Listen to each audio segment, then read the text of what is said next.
Well, welcome everyone to today's webinar, and I do apologize for the delay in getting started.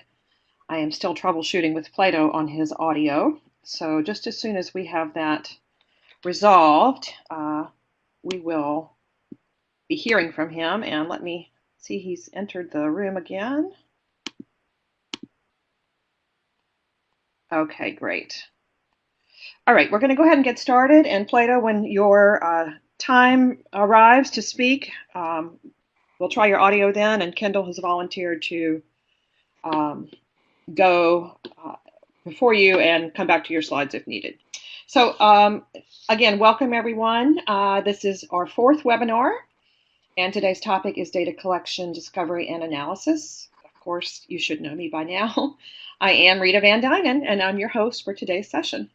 So again, use the chat window if you have any audio trouble, or send me an email or private chat, and I can troubleshoot with you.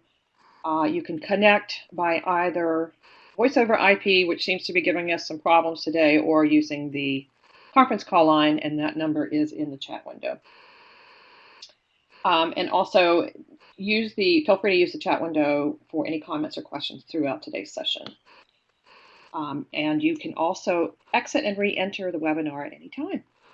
So joining us today are Jason Clark from Montana State University, Margarita Corral from Brandeis, Kendall Roark from Purdue University, and Plato Smith from the University of New Mexico. So Kendall, Margarita, and Plato are our guest speakers today. So we'll be hearing from them first, and we'll follow up with some Q&A as we typically do. Then we'll move on to our group activity slides and follow up with some discussion. And then I have a few housekeeping things to mention at the end. And last but not least, if you want to tweet about today's session, you can use the hashtag eResearch Network mention at ClearDLF. We really love those tweets, so thank you for doing that. Okay. So again, our guest speakers are Plato Smith. He is a current CLEAR postdoctoral fellow at the University of New Mexico.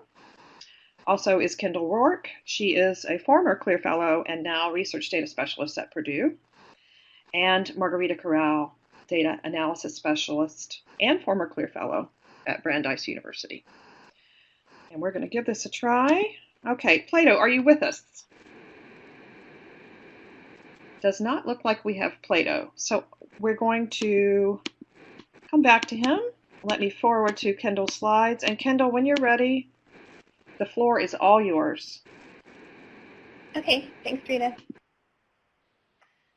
I just wanted to, is my voice okay? Can you hear me? Audio sounds great. Okay, great. Hi, everyone. So today I'm going to talk to you about actually my role in collaborations that I have had both at the University of Alberta libraries and thinking into my new role. I've only been here 3 weeks at Purdue University. So I'm not going to go too much into the structure of research data services at either the University of Alberta libraries, where my former position was, or at Purdue, because Scott Brandt, actually, my supervisor, actually gave a talk earlier in an earlier webinar this year. So, but I will refer to those sort of evolving structures in terms of research data services and how my role as both a postdoc and then now as a assistant professor faculty at Purdue, how this fits in, and research data specialist fits into that. So for my fellowship, and I think this was interesting, there were a couple other fellowships during my fellows during my cohort that also looked at this, had similar positions, but my position was basically an applied research position within the library to help the University of Alberta libraries understand a little bit more about data sharing practices in the context of data sharing, researcher perspectives within the health sciences at the University of Alberta, but also more widely within Alberta, the province itself. And so that was to enable ongoing or develop collaborations and discussions with the health science faculty, between the library and the health sciences faculty. And at Purdue, and I'll just mention this now, my new role, as Scott Brandt mentioned earlier, and talked about the development of research data services at Purdue. One of the things that I think is maybe not completely unique, but it is as interesting about the Purdue University is that the librarians are assistant, our tenure track faculty, and they have their 12-month faculty, but they have the same or similar research expectations as faculty in other departments. And so there is a bit of a move from talking about research data services to thinking about research data collaborations and thinking about those faculty, library faculty, as more on equal footing in terms of what they bring to different research collaborations. So there's also, as I've just learned for the first few weeks that I've been here, an emphasis on really looking at grant-funded research and our role within that, and how we might connect the development of services to these research interests. So what I'm going to talk about today is sort of a bridge between that, which is incorporating participatory or co-design into the data collection, discovery, and analysis services, which is sort of the area I've been working in as a postdoc and now faculty in the library. So I'm going to go to next. So I thought what it might be good is just to talk about 3 projects and look at how this might, the implications for research data services in libraries within Canada and the U.S. So these are co-design or collaborative approaches to discovery, first of all, but also looking at ways to incorporate or build services and tools in collaborations around data collection and analysis as well, with that emphasis on data management and curation. So the first is a recently funded CLEAR Hidden Special Collections and Archives project. It's a collaboration to look at maternal child health metadata through 2, a U.S. and a Canadian institution. The second is a preservation documentation workshop for preserving and documenting the CAQDAS, so the Computer-Assisted Qualitative Data Analysis Software project. So this came out of research with health researchers that, who were working with qualitative projects. And then the third is sort of an ongoing research interest of mine that I am using to kind of incorporate these applied projects where we're really trying to design, privacy-aware, ethically, embed ethics into our development of tools and services around research data. And so the first is I'll just talk a little bit about, and I'm going to go through these slides pretty fast, so pardon me, we can maybe come back to your questions. So in the first project, the Bridging the Research Data Divide, Rethinking Long-Term Value and Access for Historical and Contemporary Maternal, Infant, and Child Research. This is basically a collaboration between the University of Alberta Libraries, and my slides got a little bit mixed up there. It should say WICRI and MyCERN. So this is a research center, WICRI, within the Faculty of Medicine at the University of Alberta Libraries, and they're part of a larger network across Canada, the Maternal, Infant, Child, Youth Research Network. And then a partnership with Harvard for the Center of History and Medicine. So we're basically looking at how do we bring in historical pediatric clinical trial and birth cohort data into the current environment for sharing, and then from the contemporary projects based on WICRI and MyCERN, how do we help to bring this this archival and history of medicine kind of perspective to the kind of collecting and descriptive discovery and long-term preservation aspects of data curation and access and discovery. So it's this sort of hybrid project where we're creating pilots. So the important thing I just wanted to share about this project is that it's researcher or user-centered approach. So we're looking at how do you develop a local schema or profile, identify and map portals, community standards, identify data and documentation policies, and for us in the province, discuss and continue to develop researcher-centered approach, share best practices and lessons learned from the pilot, both within the library and archives community as well as within the, especially the clinical research community and our partners there. And it's this, cycle, so it goes into different levels of the development of this, of metadata, but also a tool, other projects that are going on around the development of tools to help to facilitate this work. So our workflow is basically we give a request to participate to a researcher. It comes from both of the partners. We ask for the researcher to identify that level of participation and data and documentation requirements, and we work with them to get the documentation that we need and information, and start a discussion about data preservation, sharing. Then we pre-populate study records for review. The researcher approves that record, and then it goes back for our project team to update and publish the record based on researcher preference. And then we go to another level where we're starting to look at the data itself. But this project is mainly focused on discovery, so we are very much interested in looking at the user and researcher both as the producer and also the potential user of this material, and making it easier for them to access and discover. So, and part of that is also understanding the restrictions that surround the type of data that we're dealing with and type of studies. So we're talking about pediatric clinical trials and birth cohorts. So there are many regulatory issues, and ethics requirements, researcher agreements, memorandums of understanding, things like this that we have to deal with. So one of the things that researchers are doing is they're giving us access to protocols and proposals, their data dictionaries or code books, and any existing contextual information and metadata that they may have, as well as documentation in terms of their research agreements, clinical trial applications, ethics applications, and these types of things that we will also put into this larger package and talk about preserving, and describing in and of themselves, but we're also doing metadata extraction from that material.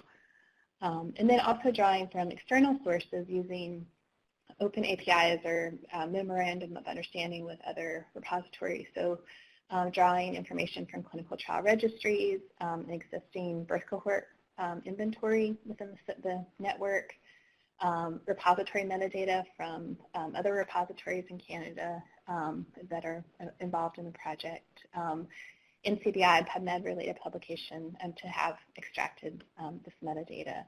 And then they go through the process of proving this and adding additional material that is not, that we have gaps around. And then the idea is that we will also be able to output formatted metadata for registries, the MyCERN inventory, disciplinary repositories that we're working with, Dataverse, in terms of the data citation. So we're hoping that in this process, it's our pilot to understand and really have researchers involved from the start of the project and the design of the project to the end and the outputs and looking at the actual use and the ability. So we'll have user testing and discovery at the end for discovery. So the second workshop, the project we're working on, is also involves bringing users, researchers, into the design of research data documentation and preservation workshops, so that we get a better idea of how, of the needs of the researcher, but they actually have an input into the design of the workshops. And so one of the big examples is that I worked with at University of Alberta, and where it's an ongoing project with Umar Kasim, who's the digital preservationist there, is that we're developing a documenting and preservation workshop and model for computer-assisted qualitative data analysis projects. So we helped in a workshop and a series of pilot workshops to identify current trends, and along with looking at the literature, but in concert with the researchers, qualitative researchers, health researchers, And we looked at, common digital preservation challenges, as well as those that may be more specific to qualitative research. And again, sort of, looking at both, based on the research study that I did, the literature and these pilot workshops with researchers, helping them to start thinking about organizing and appraising their material and thinking about the ability to preserve sensitive data, and the potential to provide long-term access, and what might need to go into that. So we talked to them about tools and transforming sensitive copyrighted data. We talked to them about metadata in a way that relates to their own work. So using other tools that are out there, like Collectica, for add-ins to Excel, or some great ideas from the larger library community, like having README files that are actually standardized metadata portals, and talking to them really about the potential for of this. But from the other side of it, by working with the digital preservationists, we're really helping Umar think about how might we deal with this type of data within the repository system, and having conversations about really how annotations and memos and this larger documentation for computer-assisted data, qualitative data analysis is really an important component of that, and how might we both think about that in terms of the discovery system and the preservation system. And so the last point is that this is an ongoing project, so it started as my doctoral work, but Curating Risk, Mediating Access, and it's kind of expanded to sort of a part two. We're thinking about digital ethics in the semantic web, and thinking about how do we involve both students and at different levels of researchers into thinking about and designers, so in terms of the software, repository systems, tools that we might be developing or using to convey the importance of restriction within an open access ecosystem, as they say up in Alberta. So thinking about regulatory and institutional limitations, research participants and community limits, cultural or traditional knowledge, and how this goes into in terms of thinking about design ethics and privacy, so that there's not just this stop of in a really risk-averse environment, we can't deal with this type of material, or maybe the library isn't the best partner to be talking about this. So we're just I'm thinking about projects where we are building this into the beginning of that project. So design ethics and privacy, looking at rethinking risk and informed consent, thinking about what are the models that are out there for dealing with this type of sensitive data, health information, or private or confidential information. So thinking about privacy settings and policies, data access controls, defining research data, thinking about privacy concerns within a linked data environment, ontology and authority concerns.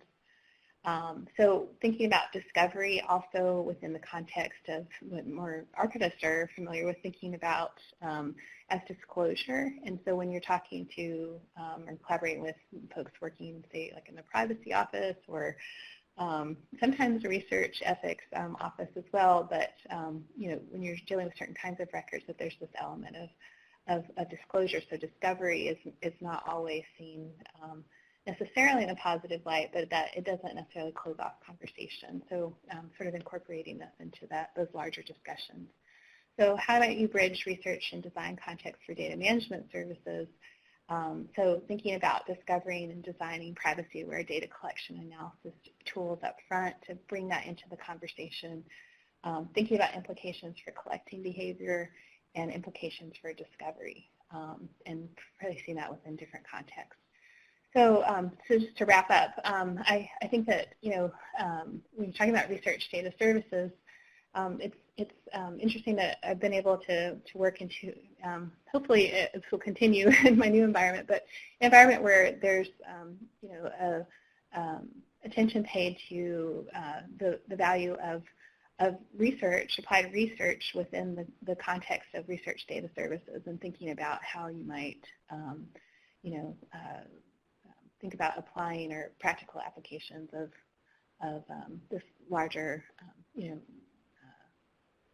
interest in the context of research data management and sharing and shifts within the university environment. So I will leave it there. I think I went over my time a little bit. So maybe I'll leave for questions at the end if anyone has questions. Thank you, Kendall. We have Plato back with us, so we are going to circle back with him and let him do his part. Plato, are you there? Yes, can you hear me? Can hear you loud and clear. Okay, thank you. Sorry about that. A little bit of audio technical difficulty, but you sound great. Thank you. My apologies. Thank you.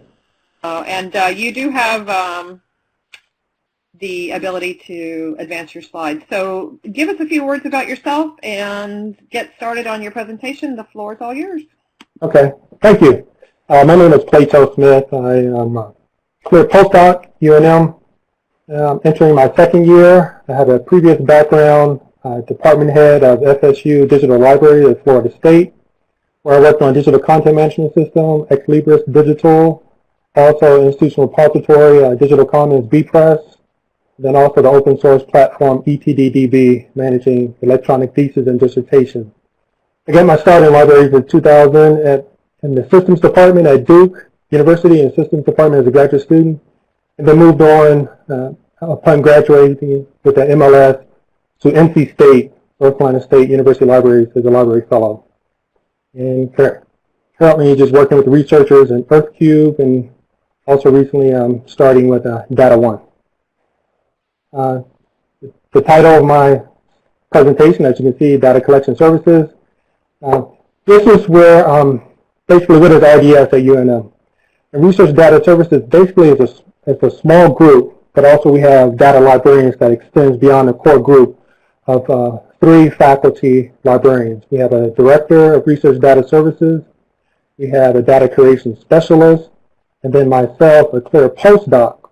However, when it first started, we also had a PhD in physics. He was our data scientist, and our connection to the high-performance computing, and really was educating the rest of us on the various aspects of high-performance computing and clusters and Hadoop, and he's greatly missed. Whereas RDS is located in the Centennial Science and Engineering Library on campus, not far from the main campus. And as you can see on the diagram to the right, the org chart, we recently became part of the org chart within the last year. RDS was developed summer last year, 2014. However, the genesis starts 4 years ago, actually with the NSF data management plan requirement. And so previous senior managers thought it would be wise for the library to lead and develop research data services. So even though technically we're only a year old, it's actually been 4 years in the making. A lot of people are involved. Why was RDS created? Basically to help scientists and researchers comply with data management planning, and also managing their data throughout the research data management lifecycle. How does RDS relate to DMP? As a reiterate, data management planning with the White House, Office of Science and Technology, memorandum to department heads, federal agency requiring access to federally funded research.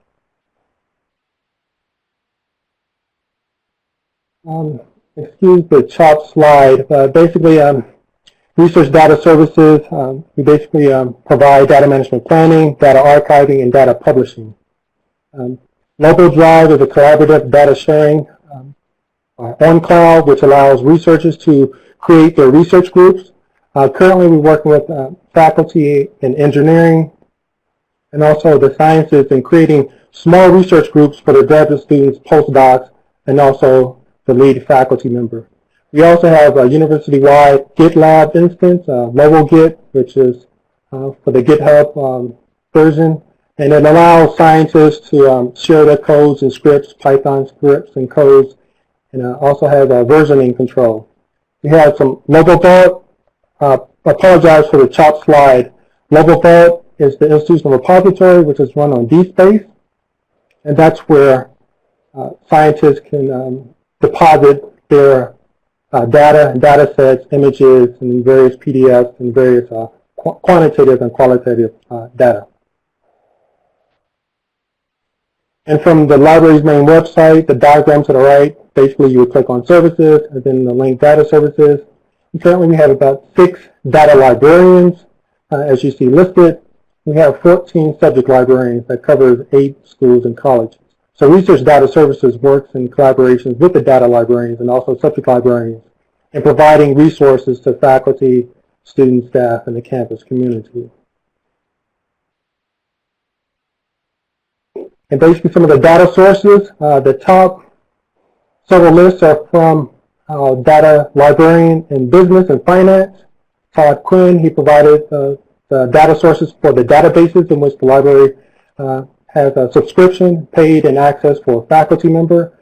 The last bullet is from the data curation specialist, who's responsible for maintaining LogoVault, an institutional repository. And we get a lot of our data from scientists on USB, hard drives, and also developing APIs to interface with existing repository. One example would be the LTR, which is long-term ecological research data, hope I got that right, Studieta, where the data curation specialist built an API with which to create a mirror archive from that repository, and also file sharing via Lobo Drive.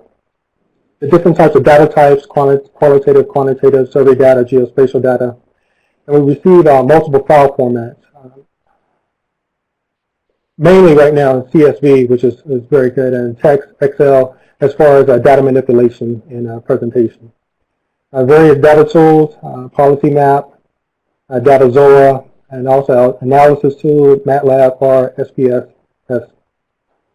And our director of RDS is actually working with select students and even faculty in training them with working with an IPython notebook.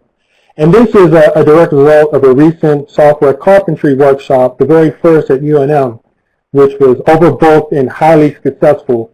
So the director now wants to try to develop some modules as a spin-off of that to further educate and equip faculty's postdocs with some basic software skills, but also instill the purpose and significance of data management, metadata documentation at the beginning of a research project and not at the end. As a clear postdoc, I was hired last summer. The purpose was to assist with the development of RDS, as I mentioned before. It was launched a year ago, and I just provide general research data services support. However, a large portion of my time has been external, working with EarthCube. I am chair of the gap analysis working group within EarthCube, which is an NSF-funded project that supports the geoscience. And I've been working with PIs, specifically funded projects, to pretty much try to develop some use cases and identify gaps with which to reach them. Assisted with the development of successful 2015-16 ACR assessment and action proposal. And basically, it's a proposal to assess those postdoc and graduate students that attend research data management workshop. Do they actually have better research data management skills and practices versus those that do not? And recently submitted an ARL spec kit on RDS assessment.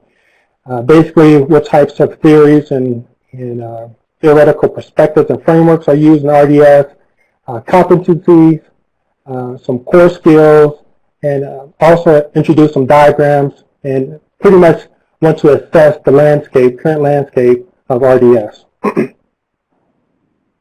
So that's under review. I will find out later this month if it's been accepted.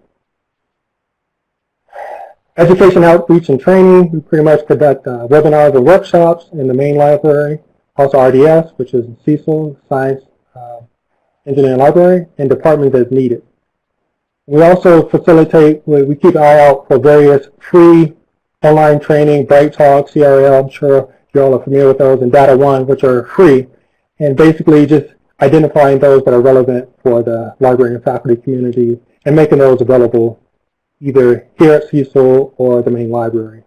Providing individual and team consultation. And this is very interesting. As far as to get initial uptake with some of the departments, myself and also the director, we've been visiting faculty members that contact us. Now, of course, this model is not sustainable to have the director of RDS and a postdoc going, but it is necessary for the initial introduction, initial talks and discussion. And it's very successful because after that, we will no longer meet with that individual faculty member. He would kind of outsource the remaining work and projects to a highly intelligent, advanced student and maybe a junior faculty. But having that initial contact with a senior or dean or a director of a department is necessary to get the initial buy-in and make that initial connection and let them know that we're here to help and assist them with data management plan compliance. And once you convey that, they love it. They're like, yes, make it easy for me. I don't want any more work. And we convey that very well professionally. Engage with community, engage research communities of practice, AGU, American Geophysical Union, Data One, DataVerse, Dryad, EarthCube, and ESIP, and USGS, to name a few. And some of our current partnerships, Data One, I'm sure you're all familiar with that. Data One is NSF-funded projects to connect our Earth Science repository, coordinating nodes, member nodes, to make more Earth Science data available. We also have partnership with New Mexico EPSCoR in CREST, and currently the faculty members from those two projects are currently our collaborators with the ACRL Assessment in Action proposal. And basically, students from EPSCoR, graduate students from EPSCoR and CREST, will be the cohort making up the analysis for those attending the RDM classes versus those who have not, and kind of measuring their research data management practices as a result from that. As I mentioned earlier, the Sebieta LTR, long-term ecological research data, we created a mirror via PASTA and LoboVault. Actually, the data creation specialist has handled that and developed PIs for that. And then also the director is working with a Research Data Alliance working group. So a lot of our focus is research external, while also trying to build a repository as well. And here's our LibGuide, and there's a picture of our director, Carl Benedict. And that is it. Thank you. Any questions?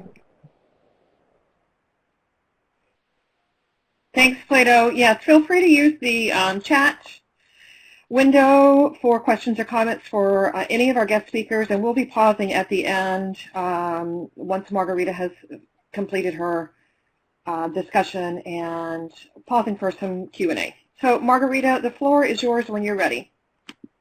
Hi, thank you, Rita. Hi, everyone.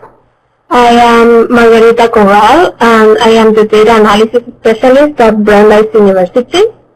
I started working here 2 years ago as a TR fellow, and my background is in political science. Today I'm gonna talk about my experience implementing a support program for data analysis at Brandeis. But first, I'd like to give you some background about the library and our research data management services. So Brandeis, here we have a merged library, an IT organization since 2005. We are like around 100 staff members working for 8 years. And this structure is allowing us to to easily collaborate on different projects. You can see there some of the areas or groups within the organization.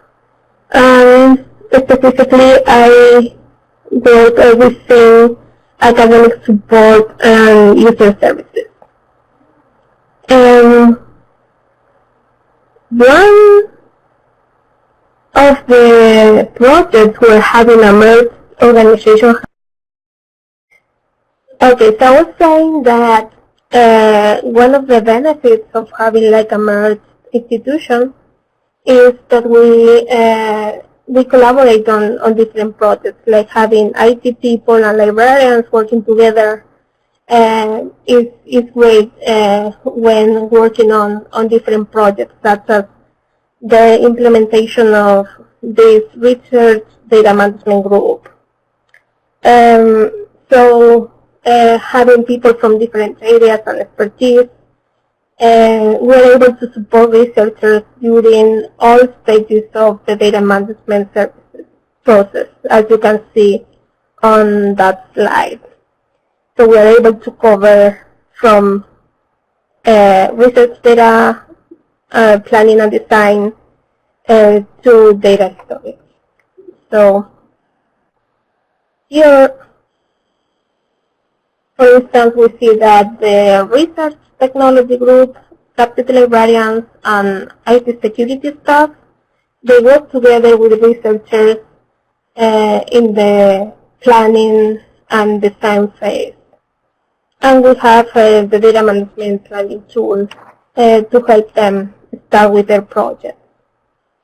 For data collection, we have our subject librarians who help researchers find data. And we have, we offer access to ICPSR, Developer Center, Social Explorer, and then we have Qualitative for scholars who want to or need to collect their own survey data. And I also support that, like, and the Qualitative administrator on campus.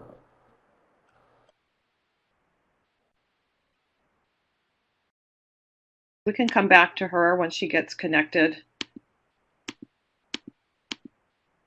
All right, here we go. So Caltech is not with us today, unfortunately, but they did send in some slides, so I'm going to read those real quickly. Their subject liaison data services. There are 7 total subject liaisons at Caltech, 6 included in survey, 3 respondents, including Donna. That was about a 50% response rate. Answer 1, I haven't really touched data at all. Nothing comes to mind. Answer 2. Hello, can you hear me? Yes, Margarita, we're going to come back to you in just a moment, okay? Answer 2, my understanding is everyone does his own thing. People are stashing their data in the cloud and on their own servers. No one wants or needs help managing his data or in archiving his papers. Answer 3, actively sought out by grad students to comply with journal requirements for data archiving.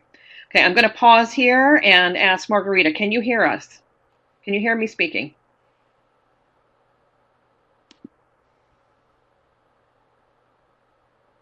Okay, I'm not sure Margarita can hear me, so I'm going to continue.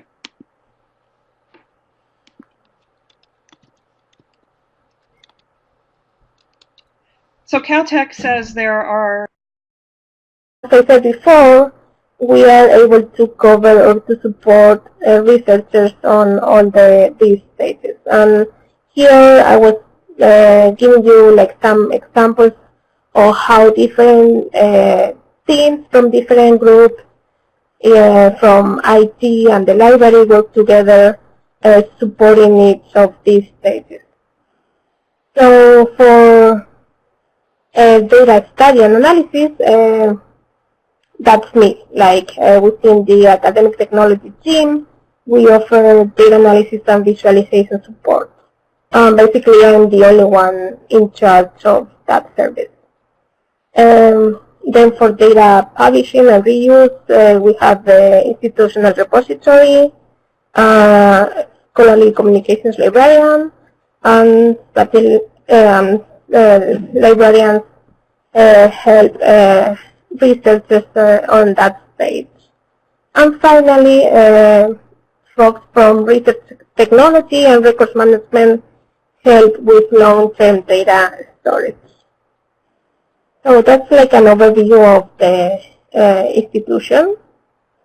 And as I said before, I'm the person supporting data analysis. And this is a new service that was implemented in 2013 thanks to one of the clear postdoc positions. My role was to put this service in place and work with different patrons across campus, especially in the social sciences. As part of this new service, I created a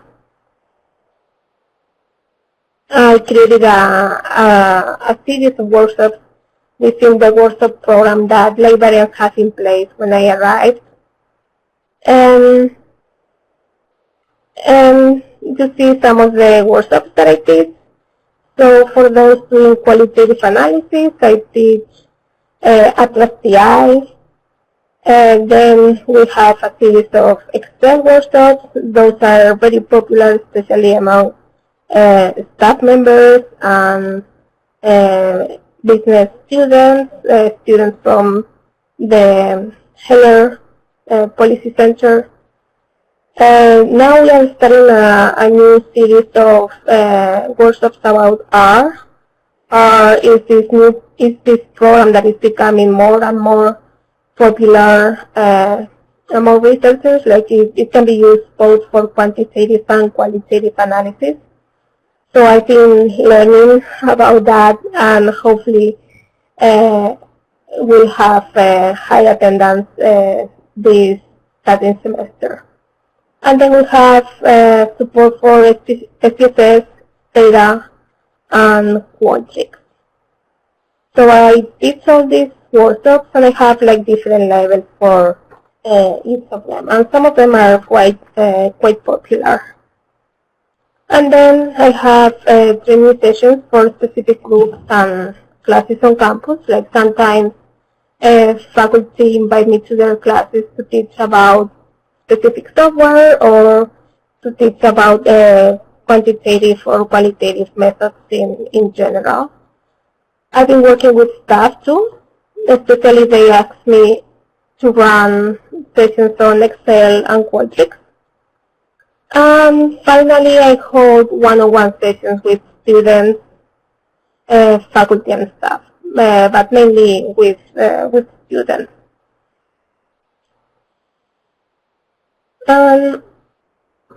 One of the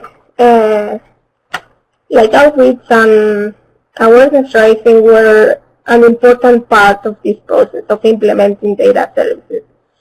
I had to build the relationships with different groups across campus. It was a new service that they wanted, but it was new, so I had to reach out to different groups on campus. I work very closely with the librarians, especially for the social science librarians and other IT colleagues.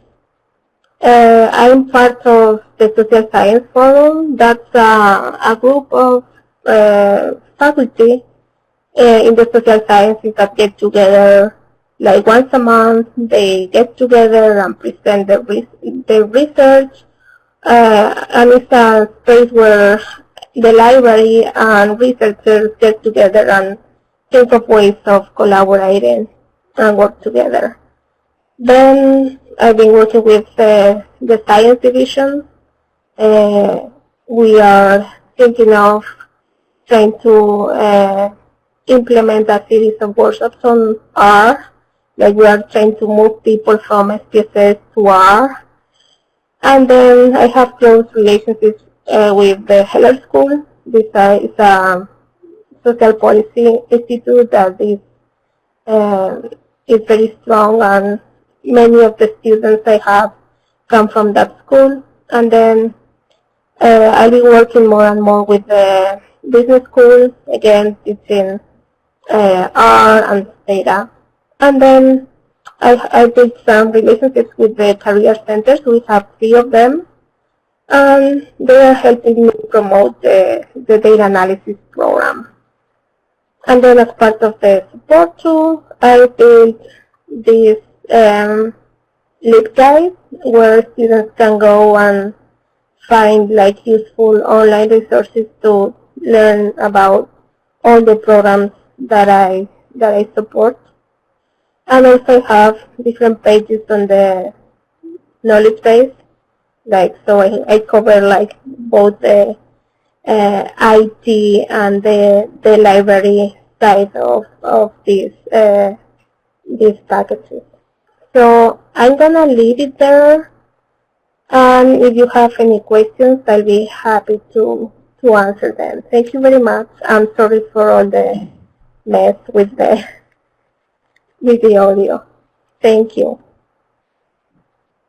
Thank you, Margarita. My apologies as well for the audio difficulties. I think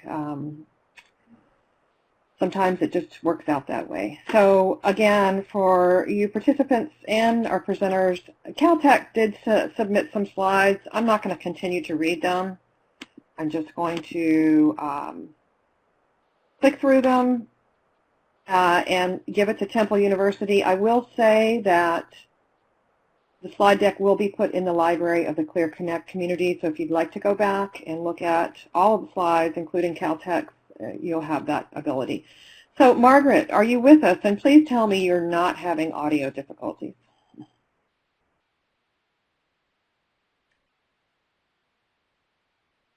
Let's see, do I have audio difficulties? It doesn't sound like it. I can hear you loud and clear. All right. Yeah, we've been having some fun stuff with the internet today, so if I randomly disappear, that's what happened. We'll hope for not that.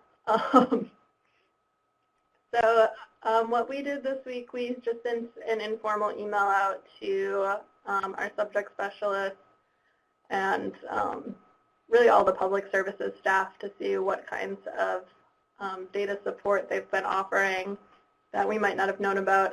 3 of our subject specialists are out right now, so we didn't really get to hear much from business, economics, or political science, but we did hear back from a lot of other people, which this is just a list of the different responses that we got. Some of the things that I thought were particularly interesting here was our special collections people that emailed us back and said that they often send people to some Philadelphia-specific GIS data. There was a specific website that they send them to very often. Other things to note here, I guess, most of this stuff is available in the subject LibGuides that exist. Some of the librarians we talked to do some instruction. Other people just occasionally field reference questions about it. But just about everybody said that they aren't doing too much right now with it, but they definitely have seen a bit of an increase and are anticipating even more increases in how much they get asked about finding statistics and data. I don't know if I can advance the slide here. Or just ask for it. Okay. For the rest of the questions that we had, the data that we have access to here at Temple, a lot of it is public data. We do subscribe to some things, but we don't have any sort of policy about what we collect, or we don't have any sort of specific library of data sources or anything like that. We just have some subscriptions, and we're members of ICPSR and things like that. But we have access to a lot of different things like survey data, statistical data, GIS, government, property data, publication data, things like that. With regard to analysis and visualization of data, not a lot of the subject specialists are doing too much there. Our GIS librarian is to some degree, and our journalism librarian is to some degree. But we just opened a digital scholarship center, and they're hoping to do some more of that down there. We have a big visualization wall, and there are plans to hire a visualization specialist for the libraries that would work down there. The staff in the Digital Scholarship Center has a connection to the Haystack program, and I don't remember what that acronym stands for if you're not familiar with it. But they've done some digital humanities projects and visualization and analysis of data for those. There is also on campus, I guess I should have said this before that, there's a social science data library. It's not related to the university libraries, and it was recently downsized. It closed, and then but it's still there, and somebody is managing it over at the Institute for Survey Research. We've reached out to them. It's summertime, so it's hard to get a hold of people. So we're hoping to improve our relations with them. I guess they are interested in working more with our libraries to kind of have some connection to support people. And then with engagement, we don't really have, I guess there are a couple of things that I don't have on this slide, but the Digital Scholarship Center is going to be offering workshops for students and faculty as well as other librarians to improve some of their data analysis and visualization skills. There's a Model of the Month club, and they're going to be doing Python and R for textual analysis workshops on a weekly basis. So that's pretty exciting. Otherwise, internally with the library staff, we have our statistics and data interest group. They meet roughly monthly, and we look at different ways to analyze data and different data sources, and we talk about all that kinds of stuff. We also have a spreadsheet of different MOOCs that have data skills as their core component. So we just have like a list of those that's updated somewhat infrequently, but occasionally people add stuff to it. So then people can see what's out there for professional development to kind of bone up on some of that. And then if we find other people are taking courses that we're interested in or are taking courses that we're taking too, we can kind of talk about it and encourage each other that way. Yeah, other things, the DSC also does occasional workshops for Voyant and Tableau, and they're using Tableau for library assessment data internally here. And so ends my presentation. Thank you. Thank you, Margaret, and congratulations on keeping your internet connection. University of Florida, Lori, are you back with us? Okay, she had to step away, so we will move along to Nevada, Las Vegas. John, are you with us?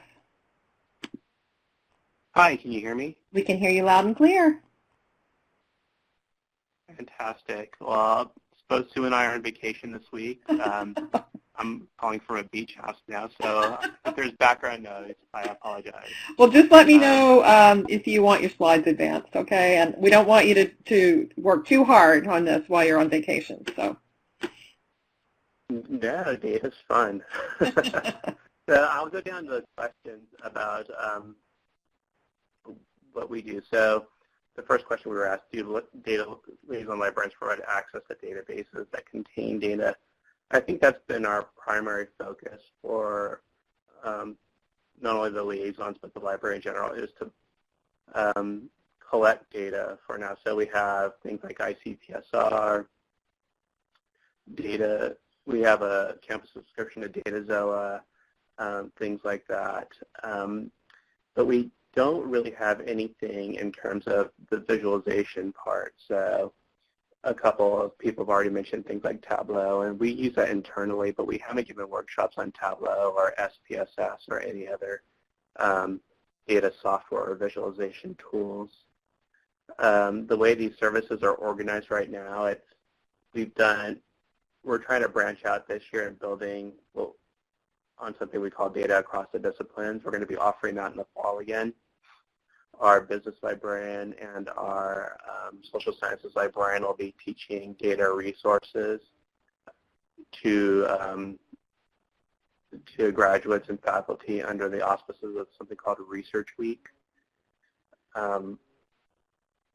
That's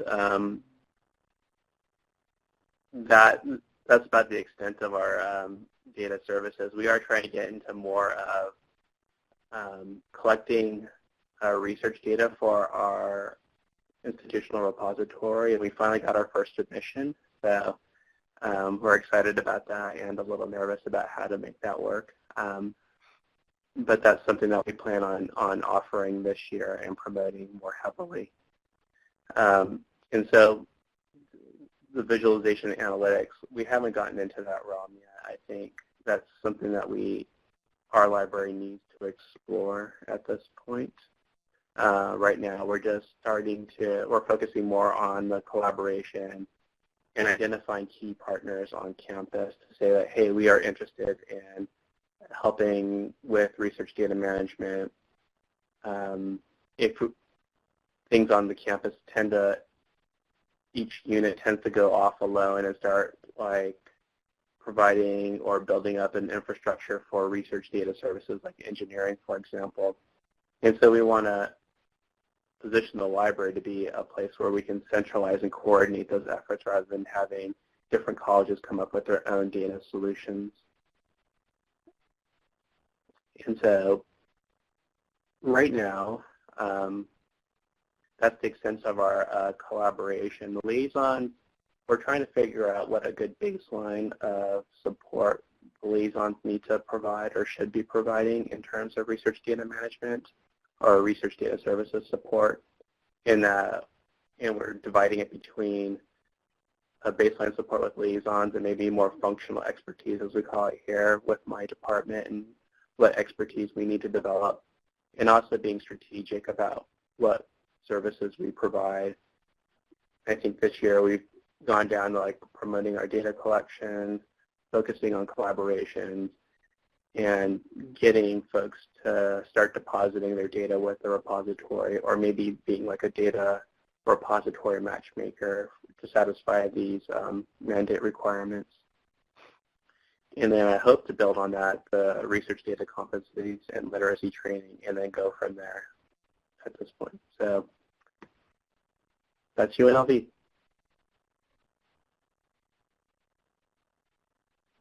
Oh, and that's a picture of our LibGuide right there. Thanks, Rita. I forgot we had 2 slides. That's okay.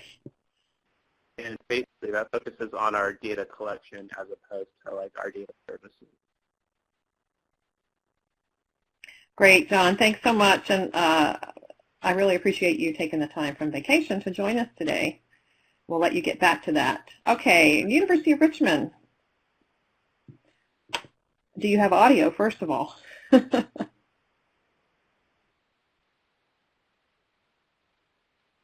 Okay, let's give Lucretia just a minute. No, we cannot hear you. Are you on a headset?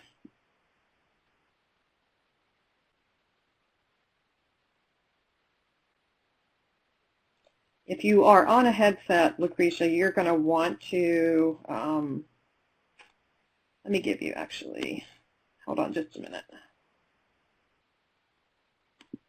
Okay, try it now.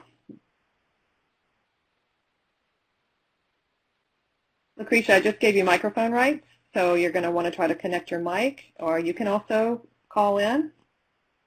We're happy to wait for you after all the difficulties we've had today.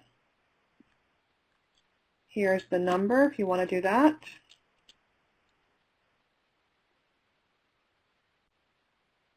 While we're waiting, Lori, are you back with us? Okay, I don't think so. Okay, so we'll just sit tight and wait for Lucretia to join us.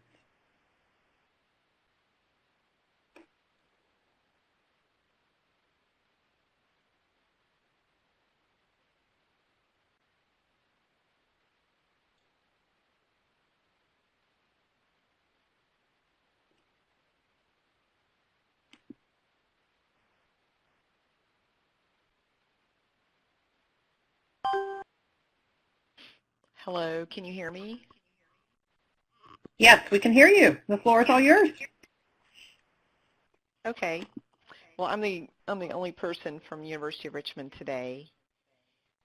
I'm sorry these slides look kind of strange. I think this happens from Mac to PC or something.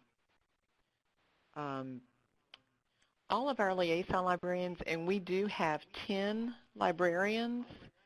We all do a lot of other different things, but we have 10 liaison librarians, and we all teach and use statistical sources. So it's kind of a distributive model across our liaison program. Let me turn off my sound because I'm getting a lot of feedback.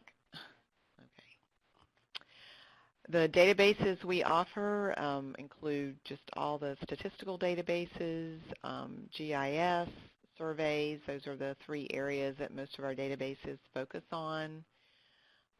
Our data sources, both open access and the paid, are promoted through various LibGuides and the library website. We do a lot of work with undergraduates through our first-year seminar program and our instruction program. So a lot of that promotion happens through our LibGuides. And then many of the databases include software or services that offer visualization and analytics. We're not really doing any of that ourselves, but we try to teach it, such as the citation mapping and Web of Science and Simply Map. So we take advantage of visualization software that we already have access to. And then our liaison librarians recommend the UR Scholarship Repository for data deposits, and then we offer advice on subject and government repositories. We are just beginning to have some conversations with faculty about using the repository for data, so that's slowly coming along.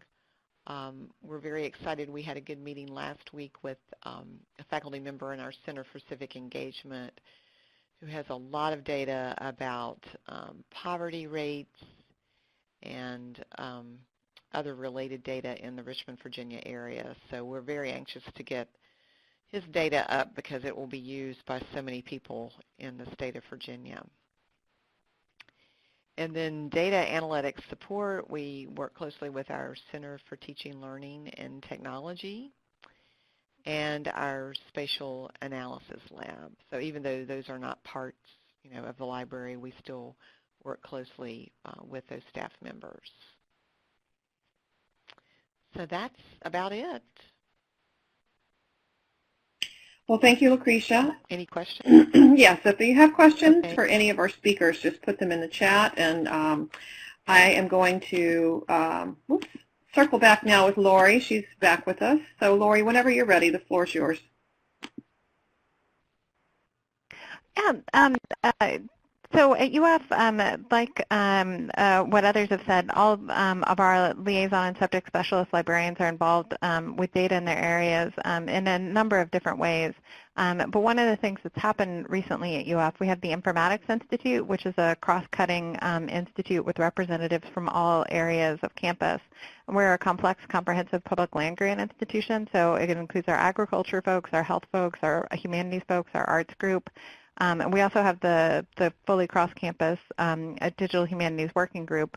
And so we're all working on data, and we're working with data, specifically within our areas, providing reference services for the different databases, liaison, helping with data management plans, as well as new needs that relate to data in a collaborative, distributed, large-scale environment. So existing and emerging responsibilities include providing access to databases with data, and some of this also includes new constructs, like looking at Census Bureau research centers, which need to have closed, restricted, dedicated space, and a GS11 level federal employee for restricted access to census data that has a directly dedicated router just to the census. So it deals with facilities and some other space things, and there's some very interesting, complex ways of accessing data that have additional limitations and controls and concerns. Also working with data management plans, collaboration on funded projects, and on funding on projects that are targeting funding, collaboration related to visualization and analytics. That can be in collaboration with some of our functional experts, as well as experts across campus. And that also includes developing the scholarly cyber infrastructure for campus. So we've had people serve on the GIS and geodata, geospatial data task force across campus. Also working on information literacy, data literacy, and then I included a link to one of the sort of core organizing data websites to provide more information on how everyone is working in this. And we're also providing supports for all of our liaisons for the growing demands that are placed on them.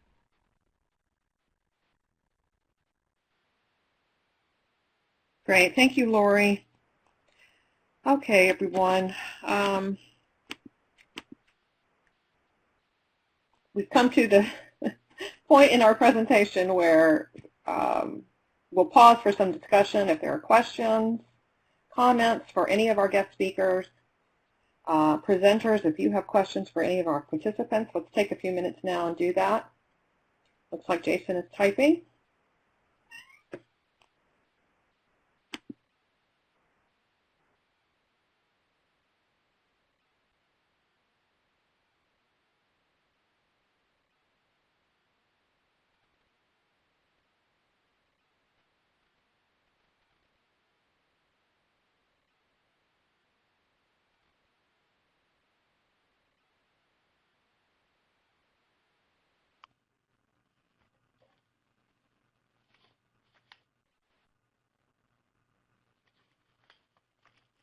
Okay, so so Jason is asking, how is the liaison as data outreach person model working for everyone? It seems to stretch our folks a bit too thin. Does anybody want to comment on that? Any of you that have working audio, feel free. Otherwise, feel free to respond in the chat window. This is Lori from UF. For our folks, we had a lot of concerns with it also. The first response was, what's going to come off our plate since we're now being added expectation for supporting data. And we've, the Data Management Curation Task Force at UF and a number of us who are already connected on things like the Research Computing Advisory Committee, the Geospatial Task Force, we work together with library administration and the library liaisons and the primary library liaison group to have it approved that the library liaison is always the primary. They can also be the only one for data collaboration. But in doing that, we did the research, the work, surveying our faculty, surveying our students to show that we also needed someone who could always be a partner to go with them to support them as they scaffold up their skills. And also simply with the time demands and the work demands. And so from that work, we were able to get the new data librarian position, which has been posted. We're hiring for that. We also have a new informatics position and bioinformatics position, so hiring additional functional experts who will be partners for the process.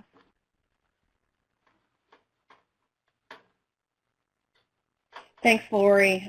Jason, it looks like Margaret saying that Temple having the liaisons do it here and not having a central data services, it's really siloed. And John says they're in the same boat. Liaisons are stretched here, so it does seem that something has to give in order to add this to their plate. So great question, Jason. And I see there's a little bit more activity going on in the chat window. UNLV says next week they do have a social science librarian coming on board, and in her position, data support is explicitly stated. That's great. So hopefully that will help that situation there. Okay, I'm going to pause. And at the University of Richmond, we just hired a social sciences and data services librarian, Samantha Gus, who's part of this group. So she started with us in January, so that's been a huge help for all of us. Great. Lucretia, thank you for sharing that. And Lori, it looks like you have a question from Plato. How does UF Libraries handle researchers' funding challenges for funded research projects? Is that something you want to speak to? Yeah, so we do that, and largely it's really a team approach. So the funding challenges for funded research projects were being written into the data management plans. Working with them on that, working with the Division of Sponsored Programs to be written into the grant training from the start, so that we can plan into it. Collaborating with research computing on campus for how do we move this forward after funding ends, or if funding is awarded but it's not really enough to do the work, or it's enough to do the work only during the limited period of the grant, but the work is necessary, working collaboratively on that to figure out the possibilities and the problems, and then to solve those. So with the funding challenges for funded research projects, it's not as difficult. It's once the funding ends, and you're typing, so.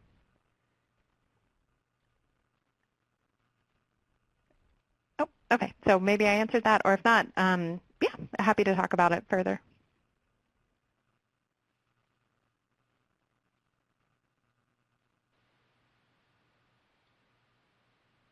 Thanks, Lori.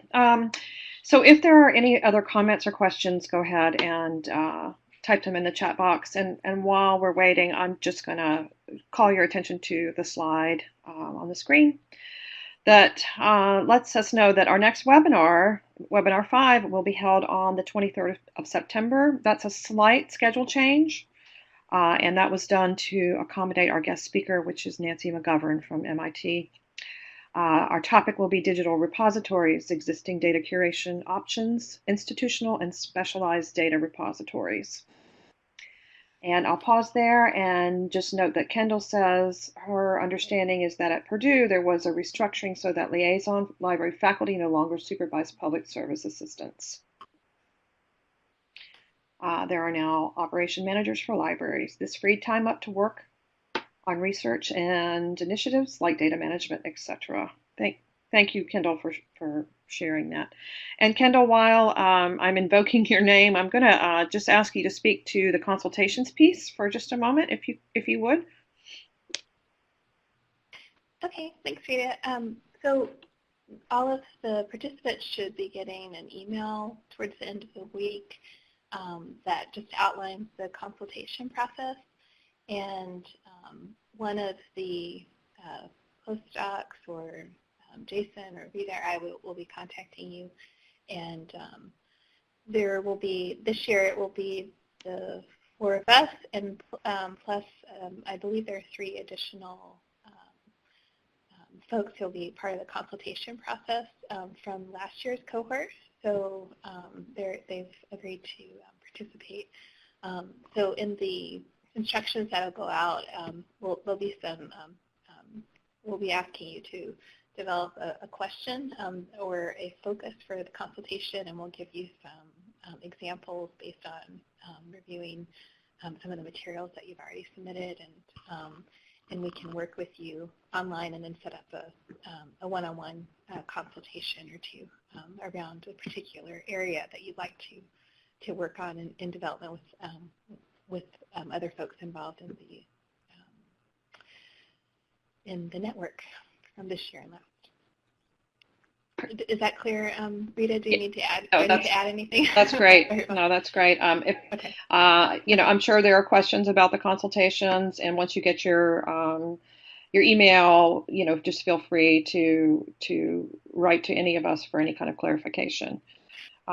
So we've only got a few minutes left, and I'm just going to remind everyone of the in-person meeting on Wednesday, the 28th of October. Which is in conjunction with the DLF Forum. I did send out a kind of quick poll about who might be attending, and I thank everyone for their responses. And you will be hearing more about the in-person meeting and logistics and all of that good stuff from me and or from Louisa Quasigras, who works full-time on the forum planning and logistics. And again, just a reminder that we do have a Google group. It's not all that active right now, but please feel free to use that space to reach out to members from the previous cohort to post ideas, questions, opportunities for collaboration, etc. And again, you can do the same within Clear Connect. I will mention that we have put out a call for expression of interest for next year's cohort. And as of within 12 hours of doing so, we've gotten about 20 responses from institutions actually across the world that are interested in becoming a part of this network and helping us grow this community of practice. So I just wanted to let you know that despite all the difficulties with Adobe Connect today, there is growing interest, and we want to make sure that this is a good experience for all. And we're going to keep working on refining this software and/or potential replacements for Adobe Connect. So with that, I'm going to close unless there are any other questions or comments. I want to thank everyone for coming today, for our guest speakers, and all of you participants for taking the time to submit your slides and to share with us what you all are doing at your institutions. So thanks again, and enjoy the rest of your day.